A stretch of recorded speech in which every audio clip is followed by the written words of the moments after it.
Marc Toiti, bonsoir. Bonsoir, Vous êtes Axel. économiste, président du cabinet AC-Défi. Alors, il y a un vent de panique sur les marchés financiers. Wall Street a connu hier sa plus forte baisse depuis plus de 6 ans, une chute de 4,5%, idem à Paris, partout en Asie. Est-ce qu'on est reparti comme en 2008 ? Là, on assiste à un krach boursier qui va nous casser l'économie mondiale. Alors, on a effectivement un krach boursier. Pour une raison simple, c'est qu'on avait une bulle un petit peu excessive et on a une correction aujourd'hui. La différence, c'est que fort heureusement, en 2008, ce qui a fait très mal, c'est qu'on a eu une faillite de banque, Lehman Brothers, la 4e banque d'affaires mondiale de l'époque. Et donc, ça a généré un vent de panique sur les banques. Donc là, la bonne nouvelle, entre guillemets, c'est que pour l'instant, les banques sont protégées. Donc, c'est pas une crise aussi grave pour l'instant d'un point de vue financier qu'en 2008. Mais par contre, on en parlera, je pense, il risque d'avoir des conséquences peut-être un peu plus importantes. Mais sur l'origine de cette crise, Marc Toiti, ce que je ne comprends pas, c'est qu'on nous dit, s'il y a une crise, c'est parce que les salaires augmentent aux États-Unis. Ils ont augmenté de 2,9%. Mais attendez, c'est une très bonne nouvelle que de voir les salaires. On dit que l'Amérique est minée par les inégalités. Vive la hausse des salaires. Tout à fait. En fait, le problème, c'est que simplement, comme on n'a plus d'inflation depuis des années, là, il y a un petit mouvement de panique en disant, tiens, si l'inflation revenait. Mais bon, il ne faut pas rêver, l'inflation, elle est à 2. Même si elle monte à 3%, il n'y a pas mort d'homme. C'est pas dramatique. Ça, c'est un petit peu le verre d'eau qui a fait déborder le vase. La vraie raison de ce mini-crack, pour le moment, c'est le fait qu'on avait une bourse qui a trop augmenté ces derniers mois par rapport à la réalité économique. Donc, par exemple, si on prend le Dow Jones, pour justifier le Dow Jones, c'est monté jusqu'à 26 000 points même, ce qui est un record historique. Pour justifier de ce niveau-là, il faudrait une croissance mondiale de l'ordre de 8 à 9% hors inflation. Or, nous avons cette année à peu près 3% de croissance mondiale, ce qui est une bonne performance, mais c'est pas neuf. Donc évidemment, on a cette correction qui est tout à fait justifiée. On cherchait un prétexte, donc on l'a trouvé sur l'inflation, mais là aussi, je pense qu'il n'y a pas de risque de dérapage inflationniste. Alors, il y a une autre chose qui est en toile de fond, c'est qu'on nous dit que c'est la fin, aux États-Unis comme en Europe, des politiques de taux d'intérêt à 0%. C'est vrai que ça fait quasiment 10 ans, on en parle tous les jours, les taux sont très très bas. Et on nous dit que cette période est en train de toucher à sa fin, c'est vrai ? Alors, disons que les taux d'intérêt zéro sur les taux, ce qu'on appelle taux monétaires, les taux des banques centrales, c'est déjà plus le cas, parce qu'aux États-Unis, on a 1,5%. Par contre, dans la zone euro, on a toujours 0%. Ça, je pense pas. Je pense qu'on va justement garder durablement des taux d'intérêt faibles, même si la Réserve fédérale va augmenter. Alors, on a quand même une petite crainte là aussi, c'est qu'on a changé de président de la Réserve fédérale. C'est un nouveau, il s'appelle Jérôme Powell, qui n'est pas un économiste, qui n'est pas un grand expert des questions monétaires, donc on a un petit peu peur. Je vous rappelle que le krach d'octobre 87, par exemple, il a commencé parce qu'à l'époque, on avait un nouveau président de la Réserve fédérale, qui était Alan Greenspan. Donc voilà, l'incertitude fait un petit peu peur, mais les taux d'intérêt vont rester bas. Par contre, ce qui a déjà commencé à augmenter, c'est les taux d'intérêt à long terme, c'est-à-dire les taux d'intérêt des obligations d'État. Et ça peut être dangereux. Mais alors, pardonnez-moi, c'est ceux-ci qui sont importants, parce que l'immobilier, quand je fais un emprunt immobilier, mon taux, c'est les taux, ceux dont vous parlez, c'est ceux qui sont en train de monter. Exactement. Ils sont passés de combien, là, de 0,6 ça dépend des pays, mais sur la France, on est passé effectivement de 0,5 à 1%. Ouais. Ça, c'est dangereux. Pourquoi ? Parce que là, en plus, on a la dette publique également. Vous savez qu'aujourd'hui, en France, on a l'impression que tout va bien. On a quand même une dette publique de quasiment 100% de notre PIB. L'année dernière, on a encore payé 50 milliards d'euros juste pour les intérêts de la dette. Alors que, comme vous l'avez bien dit, les taux d'intérêt étaient autour des 0, entre 0 et 0,5. Maintenant qu'ils remontent, évidemment, la facture va augmenter. Et donc, en plus, si les taux augmentent, ça casse un peu la croissance. Donc là aussi, adieu vos vaches cochons. C'est-à-dire qu'on n'aura pas la croissance escomptée par le gouvernement, plus de déficit, plus de dettes.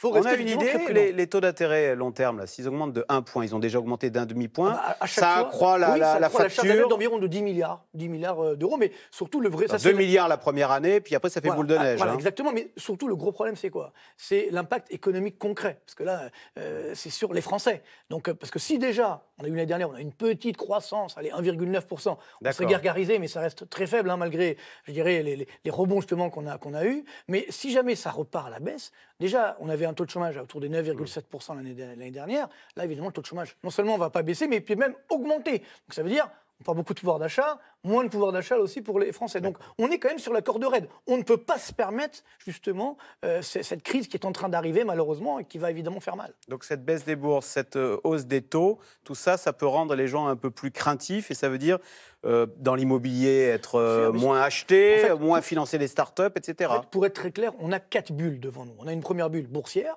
on a une bulle donc obligataire, donc c'est-à-dire les taux étaient trop bas par rapport notamment à la dette publique. Donc là, on est en train de corriger, même s'il y aura des phases de rebond, on est en train de corriger. La bourse va baisser, les taux vont remonter. Voilà, exactement. Voilà. Alors même si c'est un petit peu, ça va générer là aussi une baisse des cours de l'immobilier qui sont très élevés, notamment en France, avec là aussi, bon, vous connaissez la loi de finances qui impose l'impôt, ce qu'on appelle l'ISF, mais uniquement sur l'immobilier. Donc là aussi, ça donne pas forcément envie d'investir dans l'immobilier. Puis il y a une quatrième bulle, donc on parle moins, c'est le Bitcoin.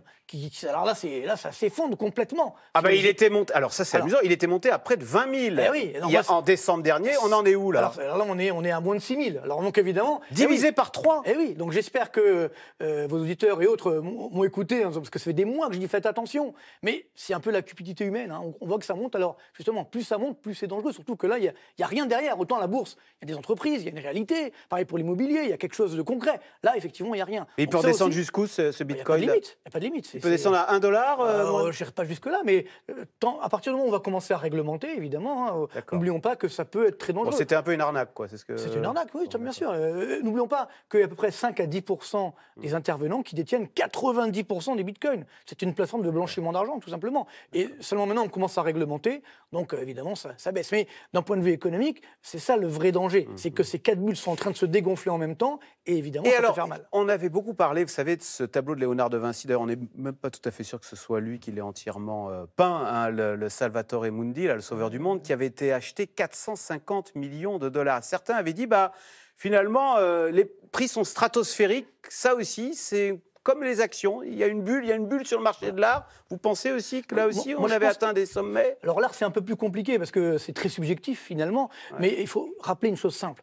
Qu'est-ce qu'une bulle? Parce qu'ils ont dit, est-ce que c'est vraiment une bulle? Une bulle, c'est très simple. C'est quand la valeur financière des actifs, boursier, immobilier, va trop loin par rapport à la réalité économique. Il faut un rappel, c'est-à-dire que normalement, les marchés financiers doivent refléter une réalité économique. Si la bourse flambe, alors qu'on devrait avoir donc une croissance de 9, mais qu'elle est à 3, c'est qu'il y a un problème. Pareil sur les prix de l'immobilier, on le voit aujourd'hui, les ratios, quand vous regardez les prix de l'immobilier en France par rapport aux revenus des ménages français, ça n'a jamais été aussi élevé à Paris. Marc Donc c'est dangereux. Si je vous ai bien compris, c'est parce que depuis 10 ans, les banques centrales prêtaient à 0%, elles ont distribué trop d'argent. Pire que ça, voilà, elles ont fait ce qu'on appelle la planche à billets, la Réserve fédérale américaine, 4 000 milliards de dollars, 3 000 milliards d'euros, de l'argent donné. De l'argent donné. Donc c'est ce qui a effectivement alimenté ces bulles. Et le drame, et c'est là où les banques centrales sont un peu coupables, c'est qu'autant au début de la crise, il fallait le faire. Nous d'ailleurs en Europe, on a mis trop de temps à le faire, donc c'est ce qui fait qu'on n'a pas eu de reprise. Par contre, après, il fallait stopper effectivement cette morphine. Donc on a eu peur, donc on a mis trop de morphine, sauf que la morphine a anesthésié la douleur. Maintenant. Et oui, mais surtout, elle a limité la douleur, mais elle n'a pas guéri la maladie. C'est ça le problème. Dites donc, il y a le gouvernement en ce moment qui nous dit oui, il faudrait mettre un peu moins d'argent sur votre livret A, il faudrait que vous placiez davantage d'argent en bourse, vers les entreprises. Quand on voit ces histoires de crack, on n'a pas tellement envie d'y aller, là. Non, il y a une règle claire en économie, en finance, qui est la suivante. Plus le rendement augmente, plus le risque augmente. Ça veut dire, si vous voulez effectivement avoir un rendement élevé, par exemple en bourse, il faut prendre des risques. C'est-à-dire qu'il faut être prêt à perdre. Mais quand effectivement les marchés ont tellement monté ces dernières années, c'est pas le moment effectivement d'investir en bourse, ou alors dans une entreprise qu'on connaît bien, qu'on veut éventuellement aider.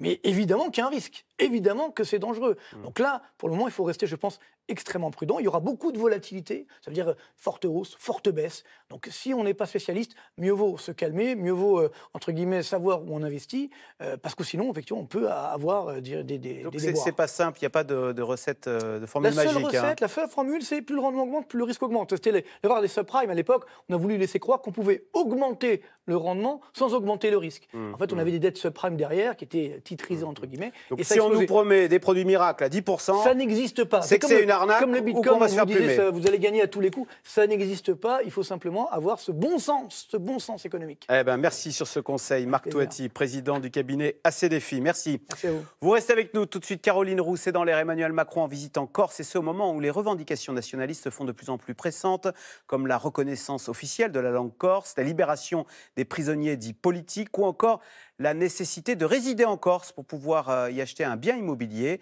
C'est dans l'air est intitulé ce soir « Corse, Macron face aux nationalistes ».